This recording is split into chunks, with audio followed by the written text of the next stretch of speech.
ngày nay tim ma này tìm bốn vậy này cho thằng ngày sai tị đáp vậy này tị đáp cho thằng ngày ấy kì bà xưa đây con xa được sao từng ngọt ní bà ngày ní cứ chia ngày muối đài con ngọt ní mà đau mà đo chùm nói cho bọt muối này chạ chi vết ca sực xaរបស់កូនអស់គ្នាមែនទេសល់តែមួយថ្ងៃមួយទេគឺសមរភូមិបាក់ដប់ឬក៏យើងហៅថាប្រឡងសញ្ញាបត្រទុតិយភូមិនឹងចូលមកដល់លោកគ្រូជឿជាក់ថាកូនប្រកាសជាមានអារម្មណ៍អន្ទះសារភ័យខ្លាចតក់ស្លុតនិងសម្ពាធខ្លះក្នុងចិត្តមិនខានកាលពីលោកគ្រូនៅប្រឡងក៏មានអារម្មណ៍ដូចឆ្នោះដែរ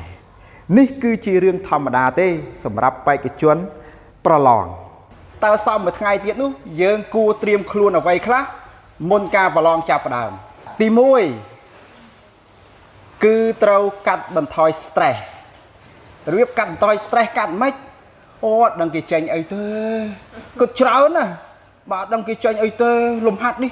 មើលទៅដូចអត់ចេញទេអានោះចេញអានោះចេញអានោះអត់ទេគេអត់គិតចឹងទេមកដល់ស្មើនឹងរៀនចេះអីខ្លះអាដែលរៀនរួចហើយទៅសង្ខេបរូបមន្តឡើងវិញឧទាហរណ៍ថា Victor របៀបស្រាយត្រីកោណកែងគេស្រាយមិនគេទៅមើលអាហ្នឹងណាបាទស្រាយប៉ាឡេឡូក្រាមគេស្រាយមិនគណនាផ្ទៃកាឡាត្រីកោណរូបមន្តមិនមានតេត្រាអេតមិនទៅរំលឹកពួកហ្នឹងឡើងវិញមិនចាំបាច់ទៅរាវរកអាធំទេពេលនេះគឺមានន័យថា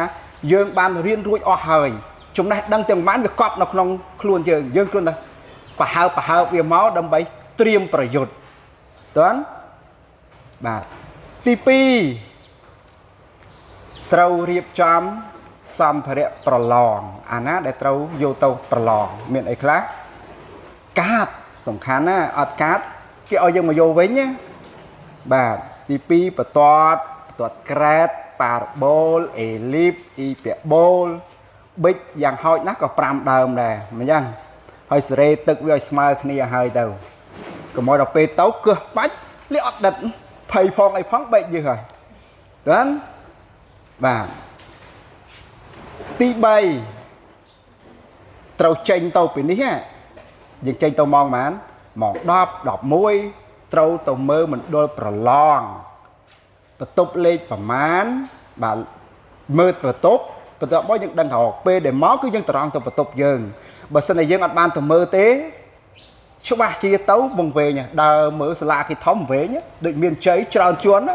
បាទវែងតែខ្លះគេចូលប្រឡងឲ្យរត់ឃើញទេអញ្ចឹងត្រូវមើលឲ្យហើយនេះបន្ទប់យើងដល់ពេលចូលទៅយើងត្រង់ដល់បាទហើយមួយទៀតបន្ទប់ទឹករមើលបន្ទប់ទឹកទុកឲ្យហើយពីព្រោះប្រឡងមិនប្រកាសថាយើងអត់កើតអីណាអត់ឈឺបាត់ជើងអីដឹងថាវាអាចកើតឡើងអញ្ចឹងដល់ពេលដែលយើងដឹងយើងឈឺយើងប្រៃភ្លាមបាទត្រង់យកប្រងយើងក៏អត់ខាតពេលបាទតើហើយនឹងមួយទៀតថែទាំសុខភាពបាទសំខាន់មកជូរអីទុកវាសិនចាំប្រឡងហើយបាទញ៉ាំរបស់ដែលអនាម័យតើហើយពិសេសទៀតគឺចូលគេងម៉ោង9យ៉ាងយូរម៉ោង10ឲ្យខួរក្បាលវាសម្រាកវាមានថាមពលស្អែកឡើងនៅពេលដែលវាគិតវាភ្លឺថ្លាហ្មងបាទគិតអីក៏ចេញដែរនៅពេលដែលវាមានថាមពលអញ្ចឹងទៅធ្វើជំហានហ្នឹងណាបាទមួយទៀតកូនជាទីស្រឡាញ់កូនត្រូវចាំថាការប្រឡងបាក់ដប់មិនមែនជាការវាយតម្លៃភាពជោគជ័យ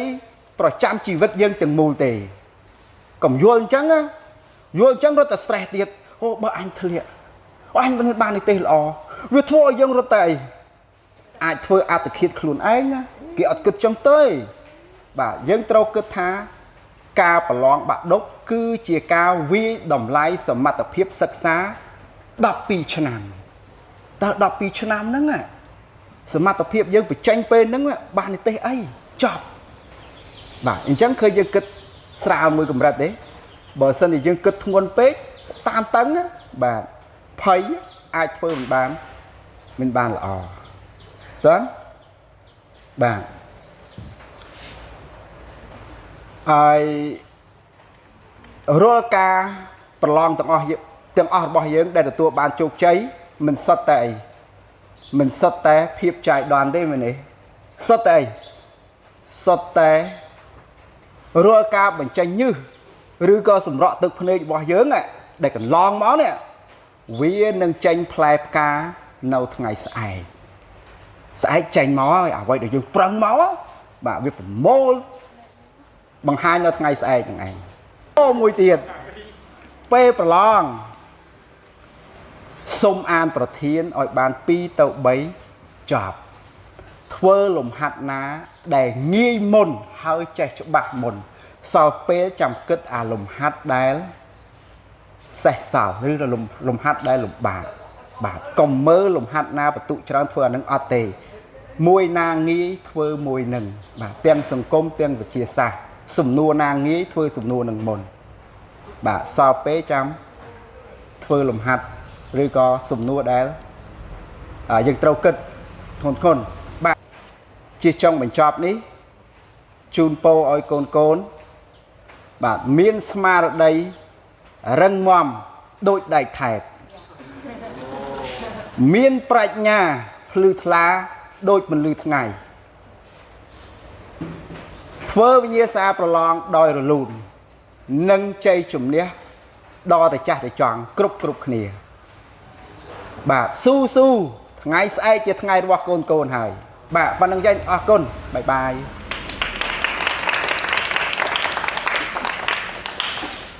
ចាំនៅគ្រូធីណាមកដែរចិត្តថាមកទៅជួយខ្ញុំខោសួរប្រហែលនាទីហ៎